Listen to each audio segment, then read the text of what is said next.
السلام علیکم ناظرین، میں ہوں منصور علی خان۔ پروگرام میں آپ کو خوش آمدید کہیں گے۔ ناظرین، نیا سال آنے والا ہے اور نئے سال کے ساتھ ہی پاکستان کے پولیٹیکل سیٹ اپ کے حوالے سے ایک نئی امید بھی سامنے آ رہی ہے، اور امید اس بات کی ہے کہ جناب مذاکرات کے لیے ماحول ڈیولپ ہو رہا ہے۔ وزیر اعظم کی جانب سے اس کو خوشائند قرار دیا گیا ہے۔ انہوں نے خیر مقدم کیا ہے اس بات کا کہ جو ایک کوشش کی جا رہی ہے کہ کسی طرح تمام پولیٹیکل فورسز کے درمیان کوئی مذاکرات ہو سکے، کوئی بریک تھرو ہو سکے۔ شاید اس کی وجہ سے جو پولرائزیشن ہے اس ملک میں مختلف سیاسی جماعتوں کے درمیان، شاید وہ کسی طرح ختم ہو سکے۔ 8 فروری کے الیکشنز، انہیں بھی اب 2 سال مکمل ہو جائیں گے اگلے 2 مہینے کے اندر، لیکن اسی 8 فروری کے الیکشن کے حوالے سے پاکستان تحریک انصاف اسے یوم سیاہ کے طور پہ منانے کا اعلان کر چکی ہے۔ کیا اس سے پہلے ان مذاکرات سے کوئی نتیجہ عکس کیا جا سکتا ہے؟ یہ کہا جا سکتا ہے، ایکسپیکٹ کیا جا سکتا ہے کہ کوئی بڑا بریک تھرو ہوگا، کیونکہ اتنے سالوں سے ابھی تک تو آپس میں پولرائزیشن بڑھتی ہی نظر آئی ہے، لیکن ظاہری بات ہے دونوں سائڈز کو اپنی اپنی پوزیشنز جو ہیں وہ چھوڑنی پڑیں گی، 2 قدم پیچھے ہٹنا پڑے گا۔ اس حکومت کو کیا یہ منوایا جا سکے گا کہ وہ ارلی الیکشنز کال کر دیں ایک نئے صاف ستھرے الیکشنز کے اوپر، جس کے اوپر کسی کو کوئی اعتراض نہ ہو؟ کیا وہ اس طرف جانے کے لیے تیار ہوں گے؟ کیا ایک نئے چیف الیکشن کمشنر کی تعیناتی کے حوالے سے ان تمام پولیٹیکل فورسز کے درمیان کوئی مذاکرات ہو پائیں گے؟ کسی ایک نام کے اوپر تمام متفق ہو پائیں گے یا نہیں؟ اسٹیبلشمنٹ کے جو اعتراضات پاکستان تحریک انصاف سے ہیں اور پاکستان تحریک انصاف کے جو اعتراضات اسٹیبلشمنٹ کے ساتھ ہیں، کیا وہ کسی طرح دور ہو پائیں گے یا نہیں؟ یا پھر ماضی کی طرح جب مذاکرات کی کوشش ہوئی یا یہ پولیٹیکل فورسز آپس میں بیٹھی تو موجودہ حکومت کا یہ کہنا ہے کہ جناب عمران خان صاحب نے آخر میں جا کے کرسی کھینچ لی اور مذاکرات کا بٹھا بیٹھ گیا۔ کیا اس مرتبہ دوبارہ ایک فیلڈ اٹیمپٹ ہونے جا رہی ہے؟ اسی حوالے سے 4 سینئر صحافی آج ہم نے انہیں پروگرام میں دعوت دی ہے، ان سے رائے لیں گے، ان سے رہنمائی لیں گے، وہ ہمیں گائیڈ کریں گے، بتا سکیں گے کہ کیا ان مذاکرات سے کوئی امید لگانی چاہیے یا نہیں، ریئلسٹک پوزیشن جو ہے وہ کیا ہے۔ ہمارے ساتھ موجود ہیں سینئر تجزیہ کار افتخار احمد صاحب، ہمیں جوائن کر رہے ہیں سینئر تجزیہ کار اسرار رانا صاحب، ہمارے ساتھ موجود ہیں سینئر تجزیہ کار مزمل سہروردی صاحب، اور سینئر تجزیہ کار اور بیورو چیف عمر دراز گوندل صاحب بھی ہمارے ساتھ موجود ہیں۔ تمام مہمانوں کا بہت بہت شکریہ۔ افتخار صاحب، اب آپ نے سیاسی موومنٹس کو کور کیا ہے، آپ نے اسرار رانا صاحب نے، مزمل صاحب نے، اب کیا دیکھ رہے ہیں؟ کیا اس مرتبہ یہ جو ایک اٹیمپٹ ہو رہی ہے فواد چودھری گروپ کی جانب سے بھی اور وزیر اعظم کی جانب سے بھی، کیا اس میں کوئی بڑا بریک تھرو آپ کو نظر آ رہا ہے؟ دیکھیے، وزیر اعظم کی طرف سے تو یہ آفر بہت دفعہ کی گئی ہے۔ جب وہ اپوزیشن میں تھے تب بھی انہوں نے عمران خان صاحب سے کہا تھا کہ آئیں بیٹھیں، اقتصادی معاملات پہ ہم بیٹھ کے ایک چارٹر بنا لیں۔ ٹھیک ہے۔ تو انہوں نے کہا تھا کہ میں چوروں کے ساتھ، اس وقت یہ فارم 47 والا الزام ابھی نہیں لگا تھا۔ الزام؟ ہاں، اچھا۔ انہوں نے کہا کہ یہ میں چوروں کے ساتھ نہیں بیٹھ سکتا۔ ہاں جی۔ اور جو کمیٹی بنائی ہے جو مذاکرات کرے گی، عمران خان کا کہنا ہے کہ میں پابند نہیں ہوں کہ وہ کیا طے کرتی ہے، تو جس مذاکرات کا آغاز اس نوعیت سے ہو شروع۔ نہیں، عمران خان صاحب نے یہ تو نہیں کہا کہ میں پابند نہیں، اور کیا کہا؟ نہیں، انہوں نے کہا محمود خان اچکزئی صاحب کو جو ہے میں یہ ذمہ داری دے رہا ہوں، وہ جو بھی فیصلہ کریں گے وہ سب کو منظور ہوگا۔ نہیں، سب کو منظور ہوگا نہیں، میں عمران خان کی بات کر رہا ہوں۔ اچھا، تو آپ کو اس بات کا شک ہے کہ شاید عمران خان صاحب ایک اس بات، کو اور دوسری بات آپ نے بڑی امپورٹنٹ کی ہے۔ دیکھو دوست، کانسٹیٹیوشنل پرابلمس ہیں۔ ٹھیک ہے۔ نمبر 1 کہ چیف الیکشن کمشنر کی تعیناتی تو ہونی ہے، جی، اس کے بغیر الیکشن ہو ہی نہیں سکتے، خواہ کب ہوں۔ ٹھیک۔ اور اس کی صورتحال ہے جو طے شدہ معاملہ ہے کہ leader of the opposition and leader of the house will decided, نہیں اگر ہوگا the matter will be referred to the committee and then to the court. ٹھیک۔ وہ سرے سے ہی موجود نہیں ہے۔ یہ حکومت مان نہیں رہی، کیا اسپیکر صاحب محمود خان اچکزئی صاحب کو بطور leader of the opposition accept کرنے کے لیے وہ تیار نہیں۔ دوسری بات کر رہے ہیں۔ پہلی بات تو یہ ہے کہ کیا انہوں نے یہ بات کو طے کر لیا ہے کہ انہوں نے فیصلہ کرنا ہے۔ دوسری بات،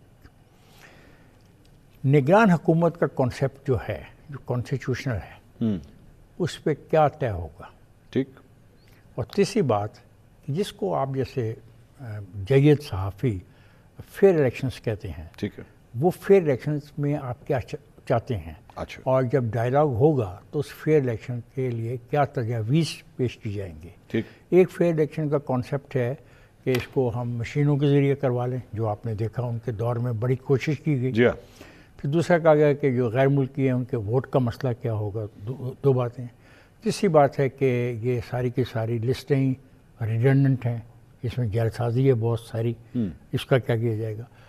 تو ان چیزوں پر بھی تو ڈائلاگ ہوگا تو الیکشن ہوگا نا، جی، جب انہی کی پر فیصلہ نہیں کر پائے۔ اور پھر جو فارم 45، 46 اور 47 کا ہے، اس کی شکل کیا ہوگی، اس کی نوعیت کیا ہوگی، ٹھیک،